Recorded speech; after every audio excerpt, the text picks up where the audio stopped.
Hello hi friends, welcome to shameeskitchen. എല്ലാവർക്കും സുഖമാണല്ലോ. ഇന്നത്തെ നമ്മുടെ സ്പെഷ്യൽ എന്താണെന്ന് വെച്ചാൽ വളരെ രുചികരമായിട്ട് തയ്യാറാക്കിയെടുക്കാൻ പറ്റുന്ന നല്ലൊരു കൊത്തു ചപ്പാത്തിയുടെ റെസിപ്പിയാണ് കേട്ടോ. വീട്ടിൽ ചപ്പാത്തി തയ്യാറാക്കിയിട്ട് 2-3 ചപ്പാത്തിയൊക്കെ ബാക്കി ഉണ്ടെങ്കിൽ അത് നമുക്ക് ഇതുപോലെ കൊത്തു ചപ്പാത്തി തയ്യാറാക്കാം. അല്ലാന്നുണ്ടെങ്കിൽ നമുക്ക് ഈ കൊത്തു ചപ്പാത്തി തയ്യാറാക്കാൻ വേണ്ടി തന്നെ ഒരു ചപ്പാത്തിയൊക്കെ ഉണ്ടാക്കിയിട്ട് നമുക്കിതുപോലെ തയ്യാറാക്കാവുന്നതാണ്. കുട്ടികൾക്ക് ലഞ്ച് ബോക്സിൽ കൊടുത്തേക്കാനാണെന്നുണ്ടെങ്കിലും വലിയവർക്കാണെന്നുണ്ടെങ്കിലും ബ്രേക്ക്ഫാസ്റ്റ് ആയിട്ട് ലഞ്ച് ബോക്സിലൊക്കെ കൊടുത്തയക്കാൻ പറ്റുന്ന ഒന്നാണ്. അപ്പോൾ സിമ്പിളാണ് കേട്ടോ. അപ്പോൾ എൻ്റെ ഡീറ്റെയിൽസ് ഒന്നും മിസ്സായിരിക്കാൻ വേണ്ടി എല്ലാവരും ഒന്ന് സ്കിപ്പ് ചെയ്യാതെ കണ്ടേക്കണം. കൂടെ തന്നെ ഈ വീഡിയോ ഒന്ന് ലൈക്ക് ചെയ്യാനും നമ്മുടെ shameeskitchen ചാനൽ ഇതുവരെയും സബ്സ്ക്രൈബ് ചെയ്യാത്തവരാണെന്നുണ്ടെങ്കിൽ പ്ലീസ് ഒന്ന് സബ്സ്ക്രൈബ് കൂടി ചെയ്തേക്കണേ. ആ തൊട്ടടുത്ത് കാണുന്ന ബെല്ലൈക്കനിൽ ഓളും മറക്കാതെ ഒന്ന് പ്രസ് ചെയ്തേക്കണം. എങ്കിൽ മാത്രമേ ഞാൻ അപ്ലോഡ് ചെയ്യുന്ന വീഡിയോസ് എല്ലാം നിങ്ങൾക്ക് കറക്റ്റായിട്ട് നോട്ടിഫിക്കേഷൻ ലഭിക്കത്തുള്ളൂ. എന്നാൽ ശരി, നമുക്ക് വേഗം തന്നെ റെസിപ്പിയിലേക്ക് പോയാലോ. നമ്മുടെ ഈ കൊത്തു ചപ്പാത്തി തയ്യാറാക്കിയെടുക്കാനായിട്ട് ആദ്യം നമുക്ക് ഒരു കടായി ഒന്ന് അടുപ്പത്തേക്ക് വെച്ച് കൊടുക്കാം. അതൊന്ന് ചൂടായി വരുമ്പോഴത്തേക്കും അതിലേക്ക് നമുക്ക് ഒരു 1.5 ടേബിൾ സ്പൂൺ അളവിൽ വെളിച്ചെണ്ണ ചേർത്ത് കൊടുക്കാം. എണ്ണ ഒന്ന് ചൂടായി വരുന്ന സമയം പിന്നെ ഇനി നമുക്കിതിലേക്ക് വേണ്ടത് മീഡിയം സൈസിലെ ഒരു സവാള ഒന്ന് നീളത്തിൽ അരിഞ്ഞെടുത്തിട്ടുണ്ട്. ആ സവാള നമുക്കിതിലേക്ക് ഒന്ന് ചേർത്ത് കൊടുക്കാം. സവാള ചേർത്ത് കൊടുത്ത ശേഷം നല്ല രീതിയിൽ തന്നെ നമുക്കിതെല്ലാം കൂടി ഒന്ന് വഴറ്റി കൊടുക്കാം. നന്നായിട്ട് നമ്മുടെ ഈ സവാളയുടെ കളറൊക്കെ ഒന്ന് മാറി തുടങ്ങണം. അതുവരേക്കും മാത്രം ലൈറ്റായിട്ടൊന്ന് വഴറ്റി കൊടുത്താൽ മതിയാവും. വളരെ കുറച്ച് മാത്രമേ ഉള്ളൂ, പെട്ടെന്ന് തന്നെ ഒന്ന് വഴണ്ടി കിട്ടിക്കോളും.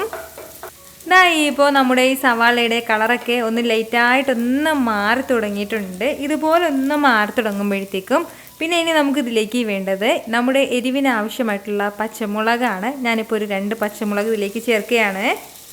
കൂടെ തന്നെ കുറച്ച് കറിവേപ്പിലയും കൂടി, അതുപോലെ തന്നെ ഒരു 1/2 ടീസ്പൂൺ അളവിൽ ഇഞ്ചി വെളുത്തുള്ളി പേസ്റ്റും കൂടി നമുക്ക് ആവശ്യമായിട്ടുണ്ട്. അപ്പോൾ ഇത് ഇത്രയും ചേർത്തിട്ട് വീണ്ടും നന്നായിട്ട് എല്ലാം കൂടി ഒന്ന് വഴറ്റി കൊടുക്കാം. വളരെ പെട്ടെന്ന് ചടപടേന്ന് നമുക്ക് തയ്യാറാക്കിയെടുക്കാൻ പറ്റുന്നതാണ് കേട്ടോ ഈ കൊത്തു ചപ്പാത്തി എന്ന് പറയുന്നത്. ഇഞ്ചി വെളുത്തുള്ളി എല്ലാം ചേർത്ത് കൊടുത്തിട്ട് ലൈറ്റായിട്ട് ഇതുപോലെ ഒന്ന് വഴറ്റിയെടുത്തിട്ടുണ്ട്. ഇത്രയും ആയിക്കഴിഞ്ഞാൽ ഇനി നമുക്കിതിലേക്ക് ആവശ്യമായിട്ടുള്ള പച്ചക്കറികളൊക്കെ ഒന്ന് ചേർത്ത് കൊടുക്കാം.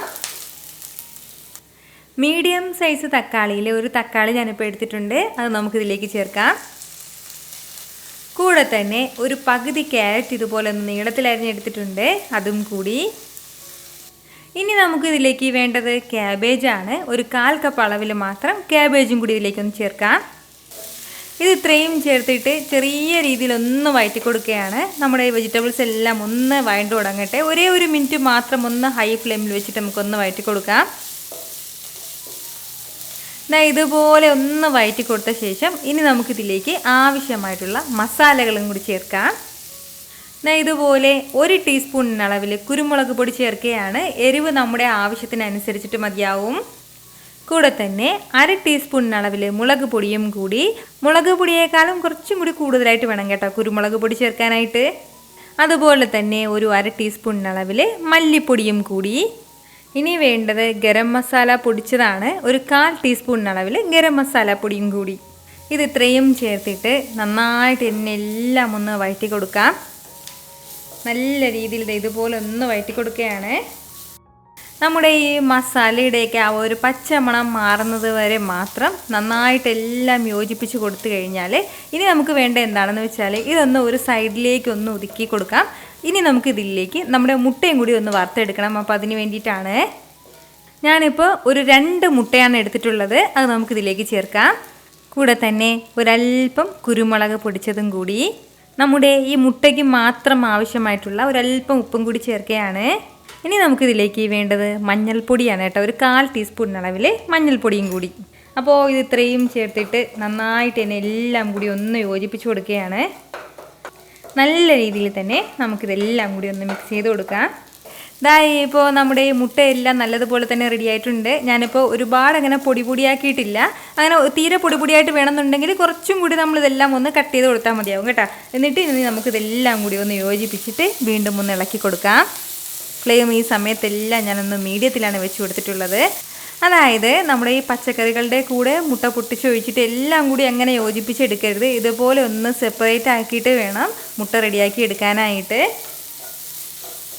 ഈ ഒരു രീതിക്ക് എല്ലാം കൂടി ഒന്ന് യോജിപ്പിച്ച് കൊടുത്തിട്ടുണ്ട്. നമ്മൾ നേരത്തെ മുട്ടയ്ക്ക് മാത്രമാണ് ആവശ്യമായിട്ടുള്ള ഉപ്പ് ചേർത്തിട്ടുള്ളത്.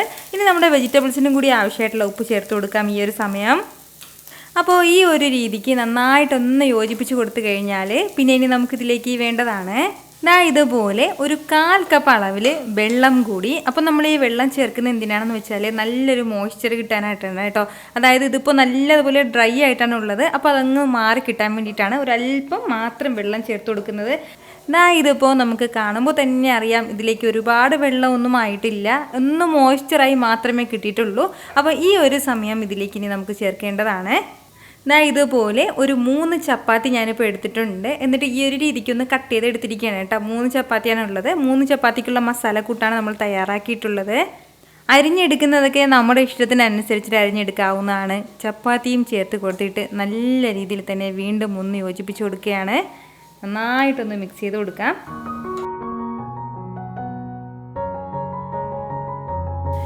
ഇതുപോലെ നല്ല രീതിയിൽ തന്നെ ഒന്ന് യോജിപ്പിച്ച് കൊടുക്കുകയാണ്. ചിലർക്ക് വന്നിട്ട് നമ്മുടെ ഈ കൊത്തു ചപ്പാത്തി കഴിക്കാനായിട്ട് ഇഷ്ടം, അതായത് ഇങ്ങനെ നല്ല സോഫ്റ്റ്നെസ് ആയിട്ടൊന്നും വേണ്ട, അതായത് നല്ലതുപോലെ ഇങ്ങനെ മുരുമുരാന്നിരിക്കുന്നതായിരിക്കും കഴിക്കാനായിട്ട് ഇഷ്ടമുള്ളത്. അങ്ങനെയാണെന്നുണ്ടെങ്കിൽ കുറച്ചധികം സമയം നമ്മൾ ഇതുപോലെ ഒന്ന് വഴറ്റി കൊടുക്കേണ്ടതായിട്ടുണ്ട്. അങ്ങനെ വഴറ്റി കൊടുക്കുമ്പോഴത്തേക്കും നന്നായിട്ട് അതിലെ വെള്ളം എല്ലാം പോയിട്ടുണ്ടാവും.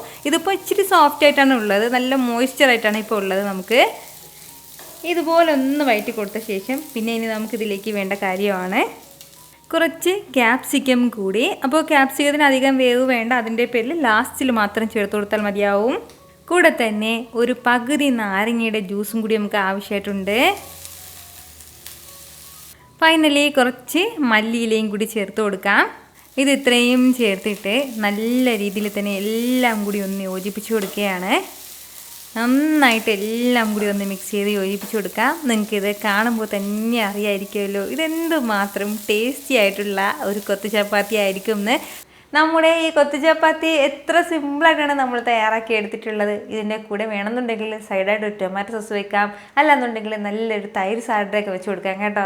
സൂപ്പറായിട്ട് എല്ലാവർക്കും ഇഷ്ടമാവുന്നതാണ്. വൈകുന്നേരം ചായക്കൊപ്പം കൂടി ബെസ്റ്റായിട്ട് തയ്യാറാക്കി എടുക്കാൻ പറ്റുന്നതാണ്.